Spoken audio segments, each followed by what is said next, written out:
আমাদের অবস্থান কর্মসূচি অব্যাহত রেখেছি। 25 ঘন্টা হয়েছে। গতকাল রাত 10টা থেকে আমরা আমাদের অবস্থান কর্মসূচি শুরু করেছি। আমরা জানি না এই কর্মসূচির শেষ কোথায়। যতক্ষণ না পর্যন্ত আওয়ামী লীগকে নিষিদ্ধ করা হয় ততক্ষণ পর্যন্ত আমাদের এই অবস্থান কর্মসূচি অব্যাহত থাকবে। সংগ্রামী সহযোদ্ধা, আপনারা জানেন আমরা ইতিমধ্যে 3 দফা দাবি দিয়েছি। 3 দফার মধ্যে প্রথম দফা হচ্ছে আওয়ামী লীগকে সন্ত্রাসী সংগঠন ঘোষণা করে আওয়ামী লীগের যত সহযোগী সংগঠন রয়েছে সকল সংগঠন সহ আওয়ামী লীগকে সন্ত্রাসী সংগঠন হিসেবে নিষিদ্ধ করতে হবে। আমাদের দ্বিতীয় দফা দাবি হচ্ছে আন্তর্জাতিক অপরাধ ট্রাইব্যুনাল আইনে আওয়ামী লীগের দলগত বিচারের বিধান যুক্ত করতে হবে। তৃতীয়ত জুলাইয়ের ঘোষণাপত্র জারি করতে হবে। প্রিয় সহযোদ্ধা, আমাদের এই 3 দফা দাবি যতক্ষণ না পর্যন্ত বাস্তবায়ন হয় ততক্ষণ পর্যন্ত কি আমরা এই মাঠ ছাড়ব? আমরা কি এই মাঠ ছাড়ব?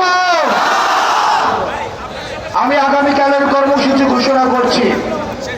এই 3 দফা দাবিতে আমাদের এই অবস্থান কর্মসূচি অব্যাহত থাকবে। পাশাপাশি আগামীকাল বিকাল 3টার দিকে শাহবাগে গণজামায়াত ঘোষণা করা হচ্ছে। সারা ঢাকা থেকে জুলাই পক্ষের শক্তি নির্যাতিত নিপীড়িত যেসব আওয়ামী নির্যাতিত এবং নিপীড়নের শিকার যারা হয়েছেন, যারা পিলখানা হত্যাকাণ্ডের শিকার হয়েছেন, স্বপ্ন হত্যাকাণ্ডের শিকার হয়েছেন, গুম খুনের শিকার হয়েছেন, মোদী বিরোধী আন্দোলনে যারা শিকার হয়েছেন, সবার সম্মিলিত অংশগ্রহণের মধ্য দিয়ে এই শাহবাগে আমাদের গণজামায়াত অনুষ্ঠিত হবে। তার সাথে সাথে সারা বাংলাদেশে আমাদের প্রত্যেকটা জুলাই পয়েন্টে যে পয়েন্টে আন্দোলন হয়েছে ঠিক সেই পয়েন্টে আমরা গণজামায়াত ঘোষণা করছি।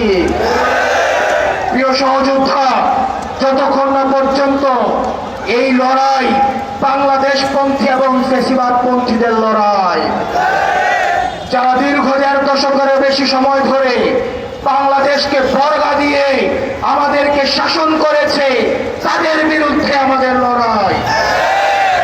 যেই সিদ্ধান্ত জনগণ 5ই আগস্ট নিয়েছে সেই সিদ্ধান্তের আইনগত ভিত্তি প্রতিষ্ঠা করার লড়াই। সুতরাং প্রিয় সহযোদ্ধা, যতক্ষণ পর্যন্ত আমাদের দাবি আদায় হয় ততক্ষণ পর্যন্ত আমরা এই শাহবাগ ছাড়ব না। কিছুক্ষণ পরে শাহবাগের বাম দিকে এলইডি স্ক্রিনে আওয়ামী লীগের নির্যাতন এবং নিপীড়নের ভিজুয়াল চিত্র প্রদর্শিত হবে। আপনারা সবাই অবস্থান করে সেটিকে আপনারা দেখবেন।